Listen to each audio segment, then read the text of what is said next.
sebenarnya Sinteyong itu senang ya, senang untuk melakukan pembangunan karena cintanya kepada sepak bola, terutama di Indonesia ini sangat tinggi ya. Dia ingin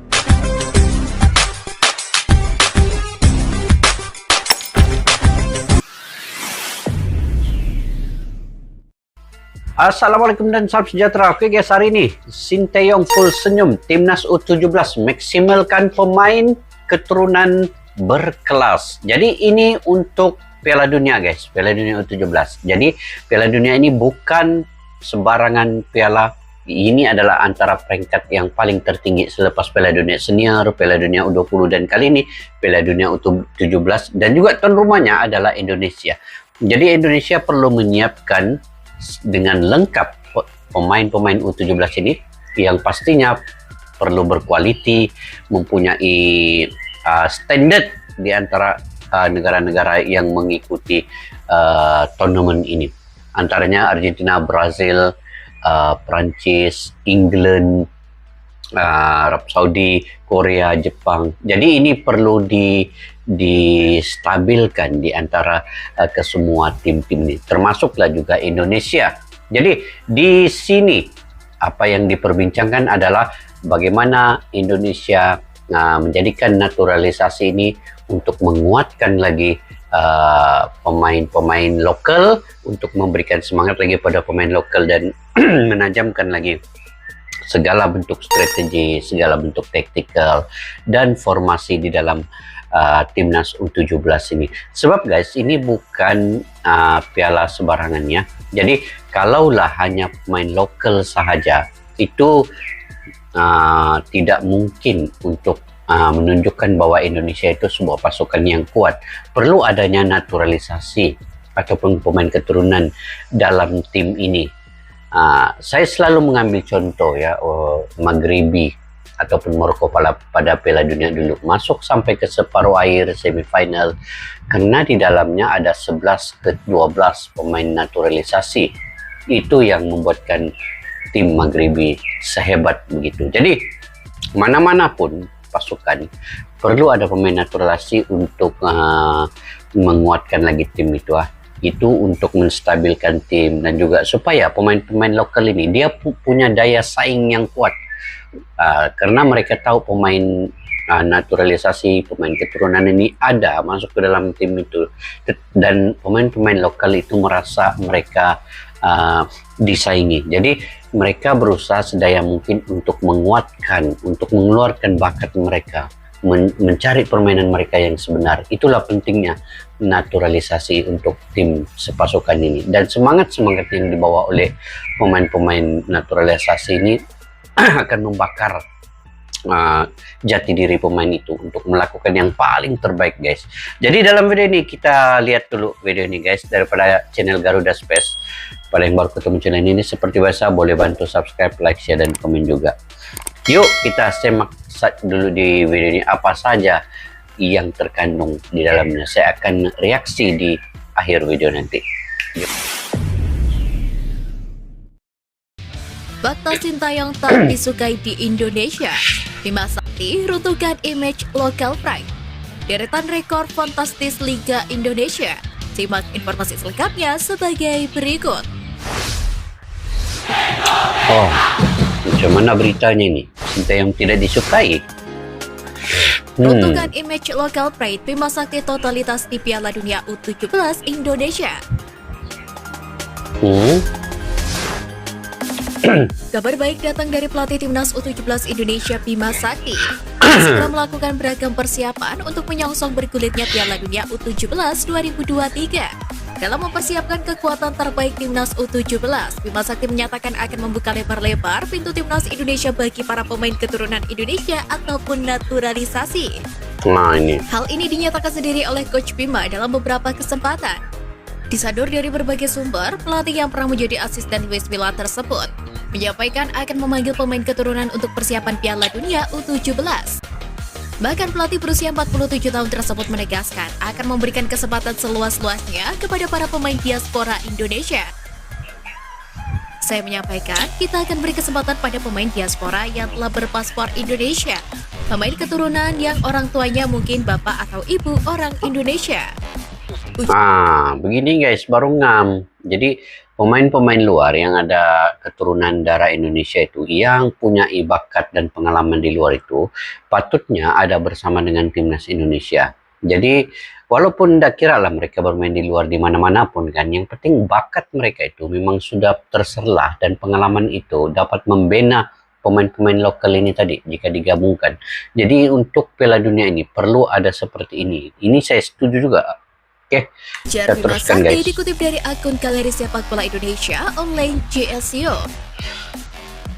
Tentu pernyataan Bima Sakti tersebut meruntuhkan image timnas Indonesia U17 yang selama ini dikenal luas dengan kontroversi teriakan local pride dari para staf kepelatihannya.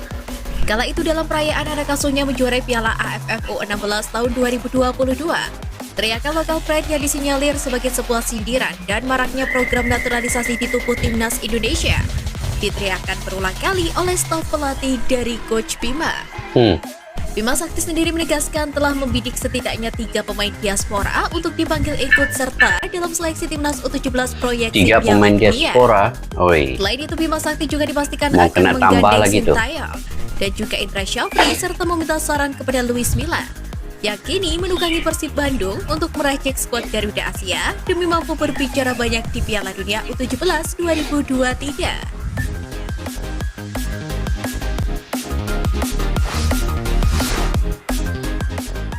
Deretan rekor fantastis Liga Indonesia. Pertama, gelar pemain terbaik terbanyak. Penyerang legenda timnas Indonesia Boa Salosa menjadi pemain yang dikenang dalam sejarah sepak bola tanah air.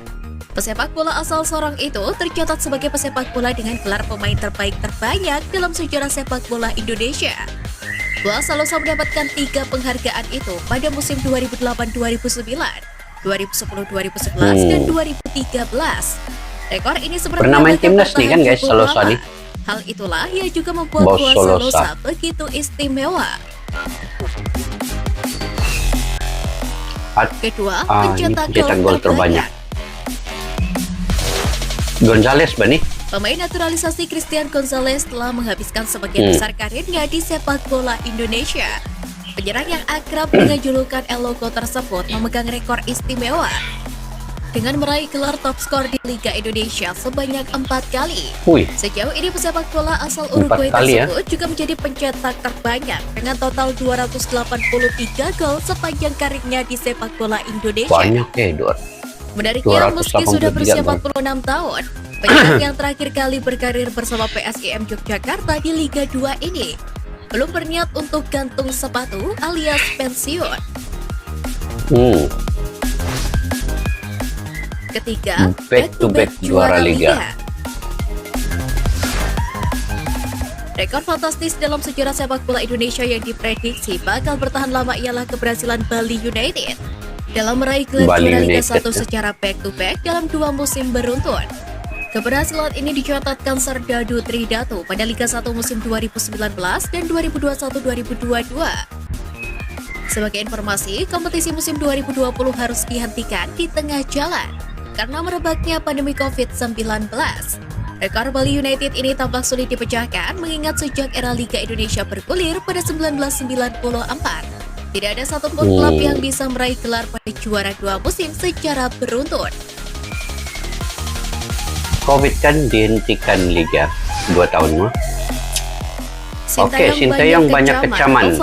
Nova Arianto ungkap fakta.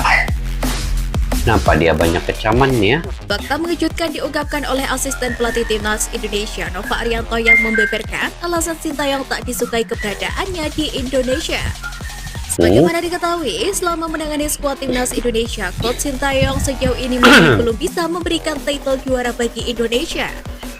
Catatan terbaik dari pelatih asal Korea Selatan tersebut adalah runner-up Piala AFF tahun 2020 dan juga medali perunggu SEA Games 2021 yang berlangsung di Vietnam. Maka tak ayal banyak pihak-pihak yang menaruh rasa tak suka kepada pelatih timnas Korea Selatan di perhelatan Piala Dunia Rusia 2018 tersebut. Dikutip dari akun YouTube FIFA Goal Indonesia, Nova Arianto mengatakan bahwa Sintayong adalah sosok pelatih yang tidak bisa diajak bermain curang oleh siapapun. Pelatih berusia 53 tahun tersebut berkomitmen untuk selalu memberikan yang terbaik bagi Indonesia dan menurunkan pemain terbaik yang dimiliki dalam setiap pertandingan. Iya. Tak hanya itu, dalam pandangan Nova bagusnya ini, Arianto, Coach Sintayong Sintayong nih. merupakan tipikal pelatih yang tidak mau diganggu-gugat dalam hal taktik dan strategi permainan yang dikembangkannya. Bahkan tak mengherankan jika selama era kepelatihan Sintayong, permainan timnas Indonesia melonjak pesat karena para pemain yang diturunkan di lapangan murni pilihan dari sang pelatih. Menurut Betul. Coach Nova, praktik-praktik semacam ini sudah terjadi bertahun-tahun di tubuh timnas Indonesia. Namun baru belakangan ini praktik tersebut benar-benar dilawan oleh sang pelatih.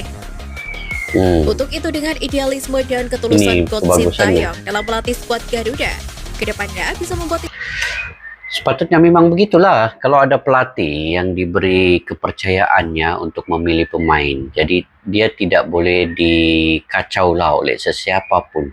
Dia yang tahu pemain itu yang pemain berpotensi, berbakat, bertalenta, punya skill individu baik. Jadi dia harus memilih itu. Tidak diganggu dengan mana-mana pihak. Ya, ini yang dilakukan Sintayong sehingga menghasilkan banyak pemain berbakat, guys. Jadi tiada yang boleh mengganggukan dia punya strategi, dia punya tactical. Dia tahu apa yang dia buat. Itulah berkembangnya sepak bola kalau tidak diganggu oleh sesiapa. Jadi beri kepercayaan dulu, beri kepercayaan. Dia akan lakukan. timnas Indonesia menjadi tim Gitu, yang guys, Sintayong. diperhitungkan di kancah persepak Mantap, bolaan Pak. internasional. Sintayong sendiri tengah menjadi pusat perhatian mengingat masa depannya yang hanya sampai Piala Asia 2023 mendatang. Sementara perpanjangan kontrak jangka panjang belum diputuskan oleh PSSI.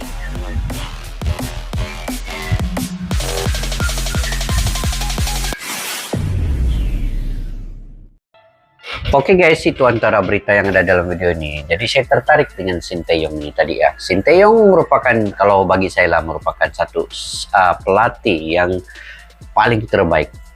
Yang paling terbaik membina sistem sepak bola di Indonesia itu sehingga berkembang dengan maju. Orang selalu pertikai kan Sintayong ini apa saja piala yang dia bawa. Tiada selama 5 tahun. Tetapi sebenarnya pembangunan dari segi mental sepak bola Indonesia, dari segi ranking, dari segi kemajuan, kepercayaan diri pemain, pembinaan taktikal, pembinaan strategi, pembinaan semua postur tubuh, kesehatan pemain itu sebenarnya Sintayong mengambil kira semua secara keseluruhannya.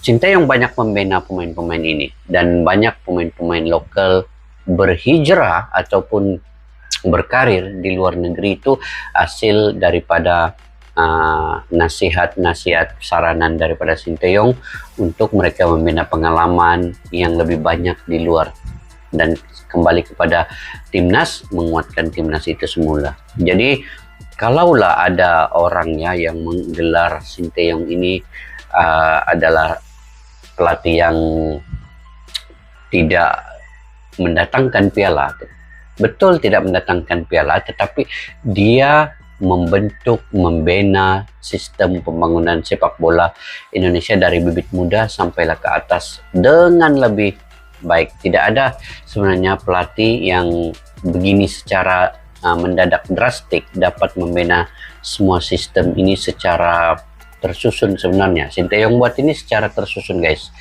dimana setiap peringkat 16, 17, 19 tahun, 23 tahun dan juga senior itu hampir sama secara permainannya. Dia lakukan taktikal dan strategi itu.